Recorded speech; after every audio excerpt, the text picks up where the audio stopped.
Bapak saya ini petani sampai dengan hari ini masih mengolah lahan sawahnya.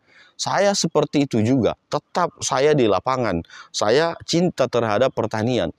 Tetapi pola-pola yang sekiranya menyebabkan petani tetap miskin harus kita selesaikan bersama. Karena apalah daya saya, apalah dayanya teman-teman, apalah dayanya pemerintah, kalau petani sendiri tidak mau diajak untuk berubah.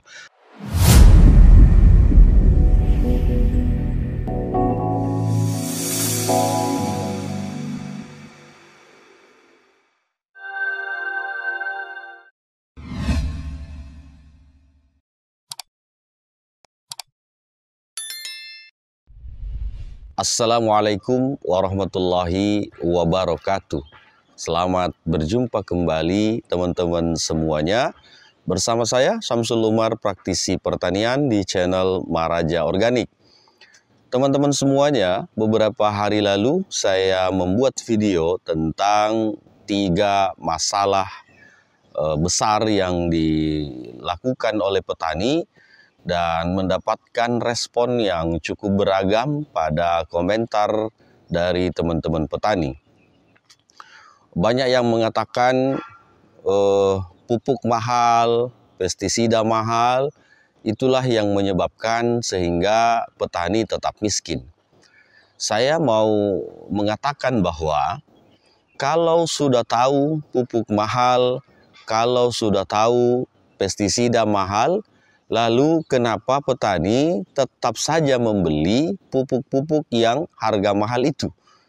Kalau memang punya pemikiran yang luas atau cerdas, tentu petani akan berpikir membuat pupuk sendiri atau membuat pestisida sendiri.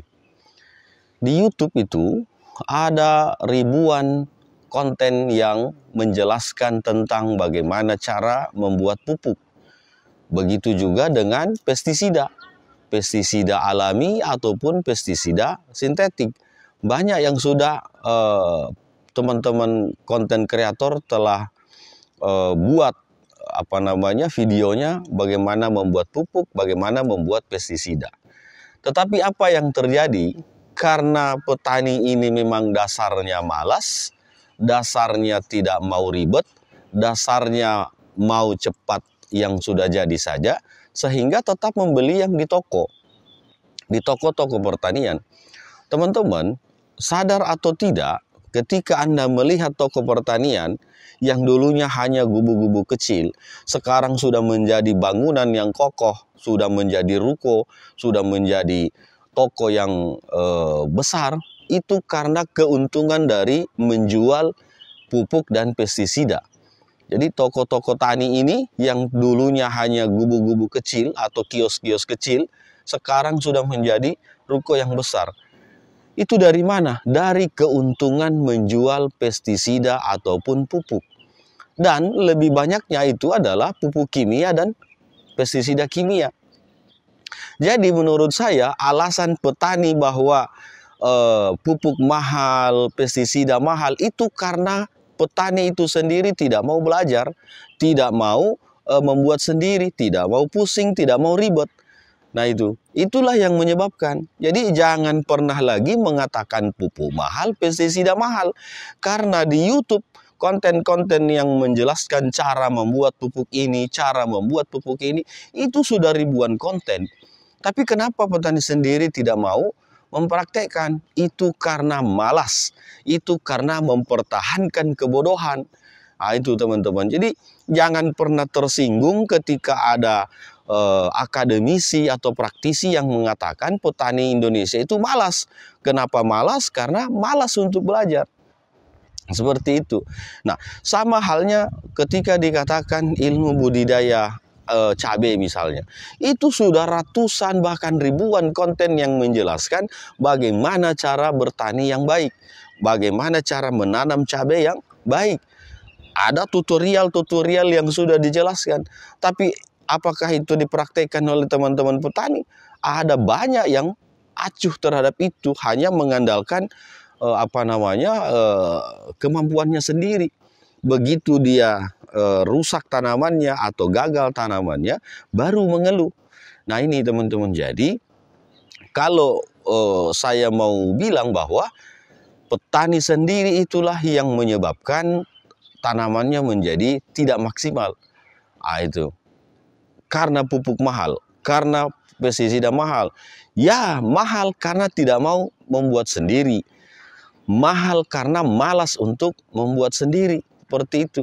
Inilah kebodohan-kebodohan yang terus dipertahankan oleh teman-teman petani dengan alasan itu. Nah, yang keduanya, ketika misalnya petani mengatakan bahwa ini semua biang keroknya ada pada pengepul.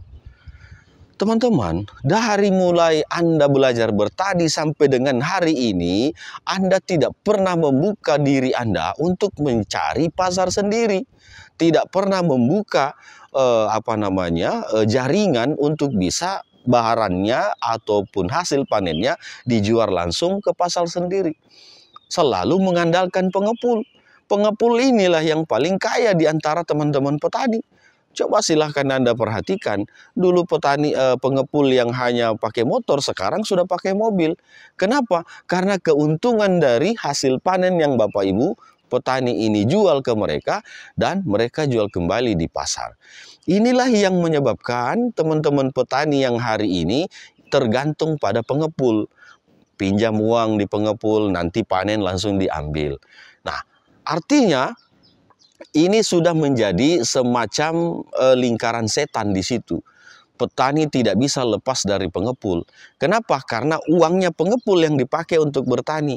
Nah, begitu nanti ada hasilnya, hasil panennya, nah ini langsung dijemput oleh si pengepul. Alasannya bahwa kami di kampung, kami di pelosok gitu kan, sedangkan pasar itu ada di kota. Iya betul. Tapi karena Anda tidak mau saja membuka pasar di kota, tapi karena Anda saja yang malas untuk membuka jaringan di kota. Tapi coba Anda lakukan. Teman-teman, kami waktu di Porang, kami melihat tanaman porang ini murah apa. Kami perjuangkan sampai kami dengan teman-teman berkumpul untuk bisa membuat pabrik porang. Tujuannya apa? Untuk mengimbangi dominasi dari para pengepul-pengepul. Sehingga harga ini bisa kita stabilkan seperti itu. Beranjak naik.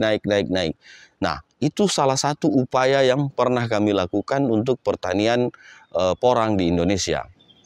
Teman-teman, kalau alasan Anda terlalu banyak, maka alasan itulah yang akan membuat Anda terus berada pada titik Anda hari ini.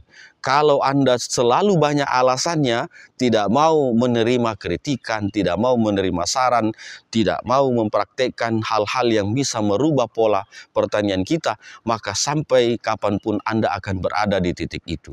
Teman-teman semuanya, kalau Anda cerdas, kalau Anda mau belajar, kalau Anda terus berupaya untuk bisa merubah pola kehidupan Anda, maka tentu perubahan itu akan terjadi langkah demi langkah. Perubahan itu pasti akan terjadi sedikit demi sedikit. Tapi kalau Anda mempertahankan mental seperti itu, mental malas, mental tidak mau pusing, mental yang sekiranya mau cepat beres saja, maka nikmatilah kehidupan Anda seperti itu. Apapun itu, tidak hanya di pertanian. Kalau Anda malas, kalau Anda tidak mau belajar, maka perubahan tidak mungkin akan terjadi. Teman-teman, konten-konten yang menjelaskan tentang bagaimana budidaya, bagaimana membuat pupuk, bagaimana membuat pestisida, itu sudah banyak jumlahnya. Tetapi apakah ada yang Anda praktekkan? Ataukah hanya Anda menonton saja lalu meninggalkan? Itulah pertanyaannya yang muncul di diri Anda sendiri.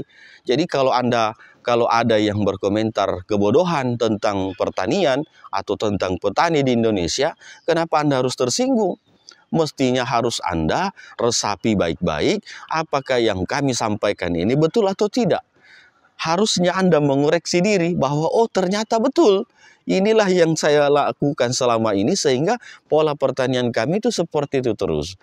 Kami menyimpulkan itu bukan atas dasar sentimen, tetapi atas dasar kami turun ke lapangan, melihat langsung di pertanian kita di Indonesia.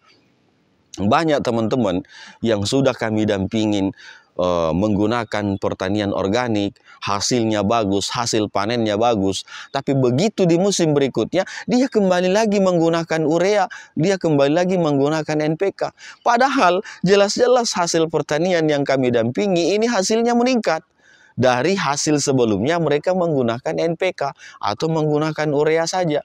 Lah, tetapi karena kebodohan, karena mental yang tidak positif, kembali lagi ke kimia. Alasannya tidak mau ribet.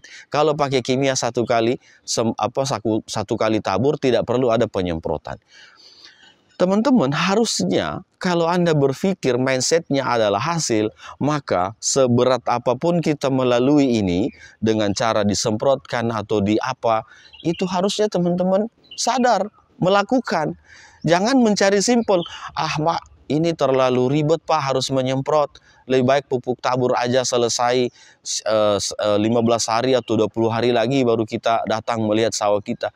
Nah, inilah bahwa itu petani malas. Kenapa tidak dijadikan petani ini sebagai profesi? Saya mah kayak orang PNS. PNS itu masuk jam 8, pulang jam 5. Nah, kenapa petani tidak seperti itu? Mestinya dijadikan profesi, masuk jam 8 pagi, pulangnya jam 5 sore. Nah, itu pasti tanamannya akan bagus. Karena tingkat pertumbuhan tanaman ini akan kita pantau terus.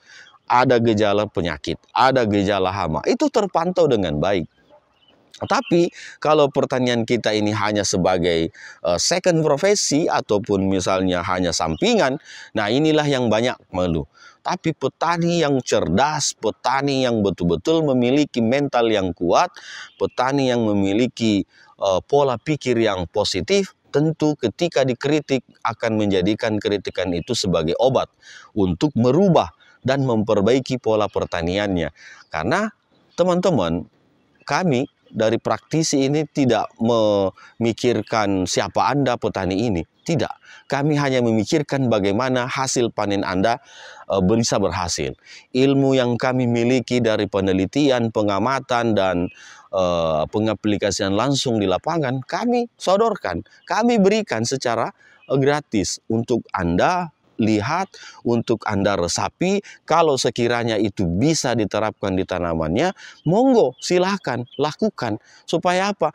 Supaya pertanian Anda berhasil. Kalau petani ini berhasil, tentu efek dominonya ada pada peningkatan pendapatan perputaran uang di Indonesia. Nah, kalau petani ini hasil panennya mahal semua, tentu ekonomi akan berputar. Itu saja tujuan kami. Tidak ada sifatnya mau sentimen atau mau enggak ada. Bapak saya ini petani sampai dengan hari ini masih mengolah lahan sawahnya. Saya seperti itu juga. Tetap saya di lapangan. Saya cinta terhadap pertanian.